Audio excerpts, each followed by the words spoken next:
Politisi senior Partai Golkar yang juga Menko Marves, Luhut Binsar Panjaitan, eksklusif dalam program Rosi tadi malam, mengaku tidak punya ide menggelar Munaslup Partai Golkar. Menurut Luhut, ide itu muncul setelah Dewan Pakar mendatanginya dan mengeluh turunnya survei elektabilitas Partai Golkar. Ia pun meminta pada Ketum Golkar Erlangga Hartarto untuk memperbaiki semuanya. Berikut pernyataan Luhut Binsar Panjaitan. Ya Golkar ini banyak kan teman-teman Golkar itu datang ke saya.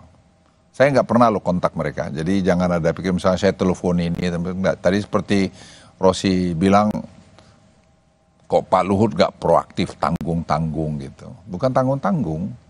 Saya memang nggak ada minat untuk itu. Betul. Tapi saya lihat mereka datang menceritakan masalahnya. Saya lihat survei, saya lihat big data. Memang hemat saya, dan saya bicara dengan Pak Erlangga kan hubungan saya baik. Saya juga beri nasihat kepada saran Pak Erlangga, lebih proaktif turun ke bawah lah gitu. Kapitalisasilah kehebatan daripada Golkar ini.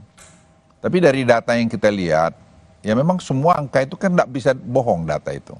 Survei Kompas tadi disampaikan oleh Rosi. Dan LSI. Dan big data kami memang menunjukkan semua angka itu tidak membaik. Begitu. Partai Golkar memperlihatkan penurunan jumlah kursi dari tahun ke tahun. Dan itu yang kita harus waspadai. Jadi, sorry Pak Luhut, jadi menurut Bapak, ide tiba-tiba Dewan Pakar ini mengusung ide Munaslup itu sesuatu yang perlu dipertimbangkan, atau ini hanya kompor provokatif ingin menggoyang soliditas partai?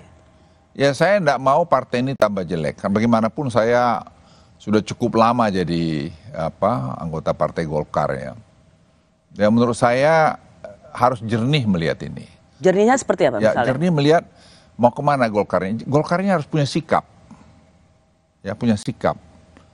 Kalau kita tidak bisa calon presiden, tidak bisa calon wakil presiden, kan masih ada yang lain. Legislatif. Legislatif kan menentukan sekali. Sekarang 85 kursi atau 86 kursi Golkar. Bisa nggak itu dipertahankan? Mesti realistis. Jangan kita ini, gimana ya, nanti saya pakai bahasa-bahasa tentara lagi. Jangan kita ini seperti bohongin diri kita sendiri. Kita harus bisa bikin at least mempertahankan 85 suara sekarang. Kalau bisa di atas 100.